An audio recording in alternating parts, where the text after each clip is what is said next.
So the consciousness is able to engage the brain holistically. That is a third operating system that is able to do that. I want to now illustrate to you the possibility and the power of consciousness. I compare it with a cross-section in the ocean. Just imagine that this is the ocean, and on the surface you got the little waves, the mind. That is the chatter, that is I want, I don't want, we should not, blah, blah, blah, blah. It goes on, and in the night it doesn't stop. It's called dreaming. There are the little waves. Thoughts are very quick and fast and fast and fast in the chatter of the mind. Down here, in the middle section of the ocean, the water is not moving like that. No, it's moving, but it's much broader and wider. So the amplitudes of the middle section of the water of an ocean are longer. And therefore, we call them the moods. Moods are triggered by subconscious programs that are playing you. A mood can be for a minute, for an hour, for a day, or even for many days. And down here, the ground could be compared with the ground of being and with consciousness, which is quite good because the ground doesn't move at all. It is still. It just is. And awareness just is. It doesn't move. Attention moves, but awareness doesn't. It just is.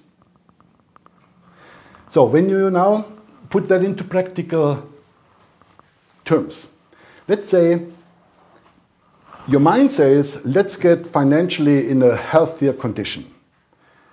Then your mind says, what do we need for that? And you say, okay, 100,000 euros on my savings by the end of the year. The mind can do that.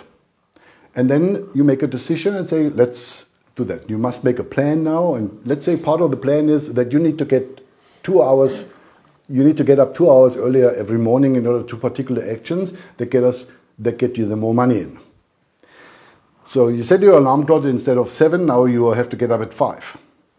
The alarm clock rings at 5 o'clock. You get up and you don't know what you're doing there 2 hours before the normal time. So your mind remembers you, listen, we have a plan, making money. That keyword money is a potential trigger for your subconscious programs around money. Let's say your program, the first cut is the deepest, so the earliest one, because your uncle always told you money is the root of all evil. Let's say that's your program. Remember, it's unconscious. You have no idea that it's there. So, 5 o'clock. Let's make money. Program gets uploaded. Money is the root of all evil. Guess how motivated you are getting up now? Now you need to exercise willpower, right? Now you go into that last resort of the ego and the mind, willpower. So you force yourself to get up. But how long do you think you can sustain that? A week or two, you're very good. Sooner or later, you give up. The moment you give up, what takes over again? The subconscious. Or you don't start at all. You said, oh, that was a stupid idea. Or you do it, you force yourself, and then you feel guilty because you are now one of the people you can point the finger to, because you are now one of the people who are the root of all evil. So you make the money, you're guilty, and make sure that you're going to lose it sooner or later in order to be back to your original values, which were never yours, but you're not conscious of it. You get the picture? If it would be possible to move the middle section of the ocean 100 meters into that direction, so the whole water 2 kilometers down, between 2 and 4, 100 meters into that direction. If you move the water on the middle ground, of course, they have no vote. They can't say, no, we're going to stay. Yeah? So the subconscious programs always determine the mind, always run the mind. Except willpower, and that is very limited. Yeah, the willpower is a resistance of your programs, nothing more. If you wouldn't have your programs, then you wouldn't need willpower, because then you would be in a natural flow. Okay, so subconscious over the mind. Now, when you would go down here at the ground of being, at the ground of the ocean, and you would move that water, the ground in a 100 meters into that direction. Then naturally the subconscious, the middle section of the water would need to go with it, so of course would be the mind. So consciousness is always more powerful than the subconscious and the subconscious over the mind. So with consciousness active, you are in command of what's gonna happen. If that thing isn't active, then the only thing what wants to show is the subconscious and the mind resisting it. So when consciousness is active, life feels and is like a magical ride, flow. Things we want and need come to us, law of attraction. Things we don't need disappear. It's beautiful. You made an appointment to meet a person, suddenly for whatever reason you don't want to keep that appointment anymore. You don't even need to call the person is calling you and saying, I'm sorry, I can't come. Happens all the time. Little things like that.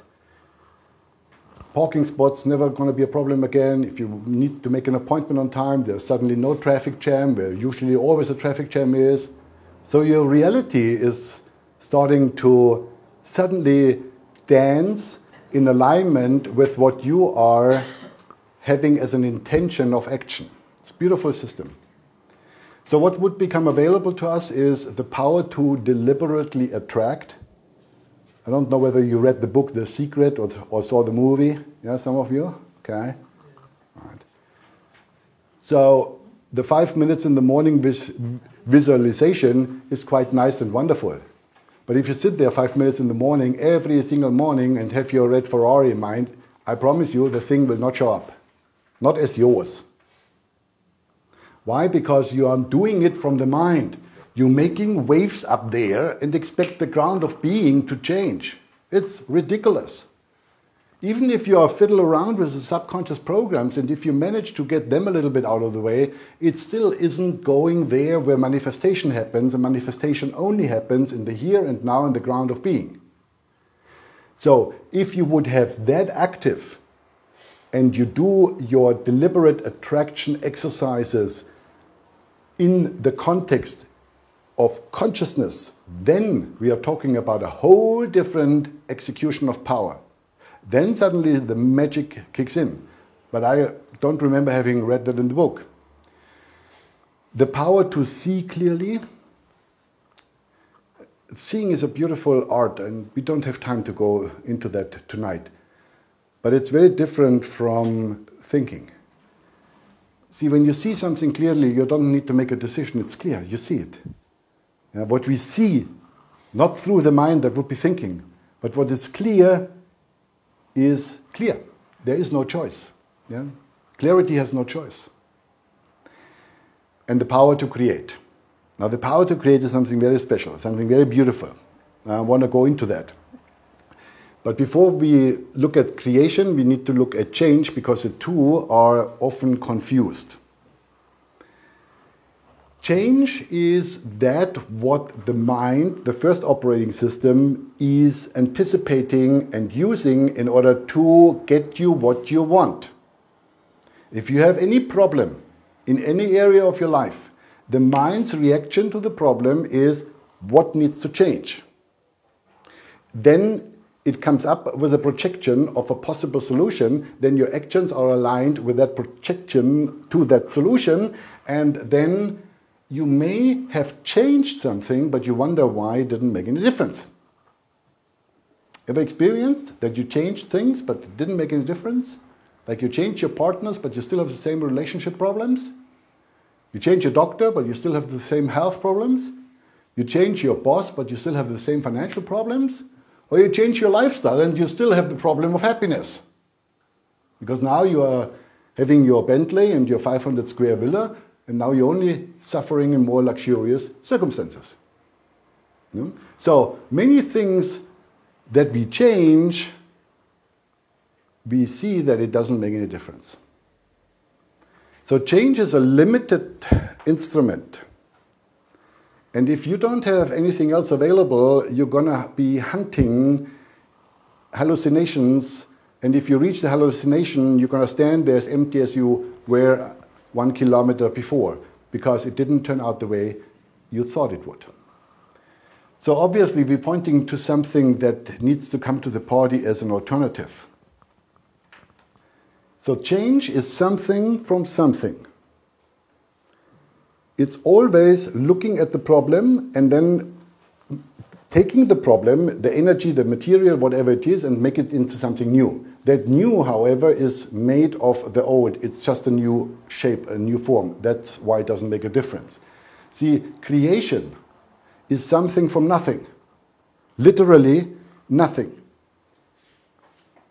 It's bringing forth something that has no link to any cause, to no past, to no before. It's bringing forth from nothing. From a practical point of view, let's say you're a leader in your company, and suddenly you discover, after you had 1 year of problems, the problem is, we found it now, darkness. Darkness is our problem. So, you're a man of action, woman of action, then you call a task force. You Google darkness. You start studying darkness. You go on blogs where people talk about darkness. So you educate yourself around. You go into it. You ask specialists. You make experiments. And while you're doing all that great stuff, which only if you succeed would lead to change, a person of consciousness would never go that route. Because a person of consciousness, knowing of the power of creation, would only ask one question. Not what's the problem and how do we change darkness, but what would we need to create? That's the only question. What would we need to create? And if you get that, then you would have, there shall be light. Very simple. But that is bringing forth something from nothing. You're not going to deal and focus on the problem. You are asking the question, what is it we would need to create? Same principle in a relationship. You either can deal or focus on the problem and try to change your partner, try to change yourself, try to change each other, or you ask the question, what is it we would need to create such that we would have, fill in the blank, whatever it is you want to have. But most people are then, okay, create, how does it work? Well, the first thing we teach people is to have the insight that in order to create, you need to have consciousness active, because that is the operating system that is able to create, because the subconscious only can upload programs, the mind only can think and come up with blueprints, but the power to create is somewhere else. The power to create a parking spot. The mind thinks the power to create the parking spot is created in your consciousness. And sometimes when there was a crisis for you, where there was no mind, no time for the mind, the crisis was immediate, you had to act. Now, no procrastination. Yeah? I say you were incredibly powerful in that moment. You did things you can't do, you can't repeat under normal circumstances. You were effective. Incredible. And that only shows you that when the brain is forced to work holistically, what's possible for us human beings.